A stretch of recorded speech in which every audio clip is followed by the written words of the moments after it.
Halo, bertemu dengan saya Lukman Hakim yang hari ini akan memandu teman-teman sekalian untuk belajar mengenai teknik editing dasar. Oke, sebagai seorang editor, kita harus mempersiapkan beberapa file dan beberapa materi yang akan kita olah menjadi sebuah video untuk diedit sebelumnya pada satu folder tertentu, seperti contoh yang ada di layar teman-teman sekalian. Kita harus membuat satu folder induk dengan nama file kita, seperti yang sudah ada di screen teman-teman sekalian. Kemudian kita membuat beberapa subfolder yang di dalamnya berisi beberapa folder yang akan digunakan untuk menyimpan masing-masing materi yang akan kita gunakan untuk editing.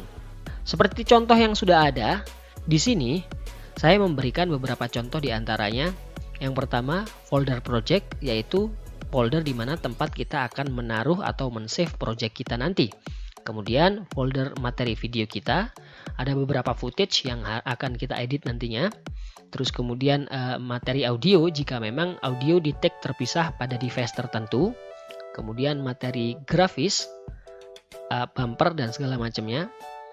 Terus kemudian folder musik untuk menyimpan musik kita, dan yang terakhir folder final render atau hasil yang nantinya akan kita simpan di sini.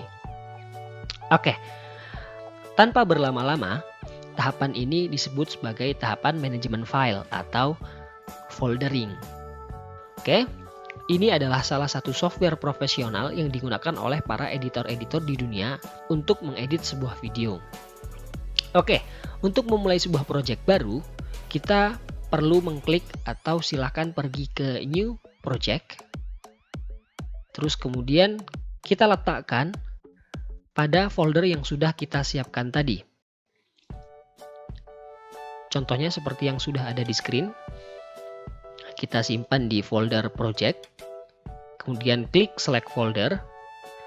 Kemudian kasih nama sesuai dengan apa atau nama project apa yang akan kita edit. Oke, setelah itu semua kita atur, kita langsung saja klik OK.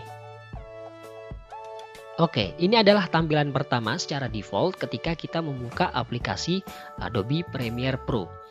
Di dalam software ini, Adobe Premiere memberikan beberapa macam fitur interface atau layout untuk editor bekerja. Di antaranya yang pertama, ada Workspace Assembly, yaitu untuk mengumpulkan file. Terus kemudian ada Workspace Editing. Kemudian ada Workspace Color yang berfungsi untuk melakukan color correction ataupun color grading. Kemudian Workspace Effect, Audio, dan juga Grafis.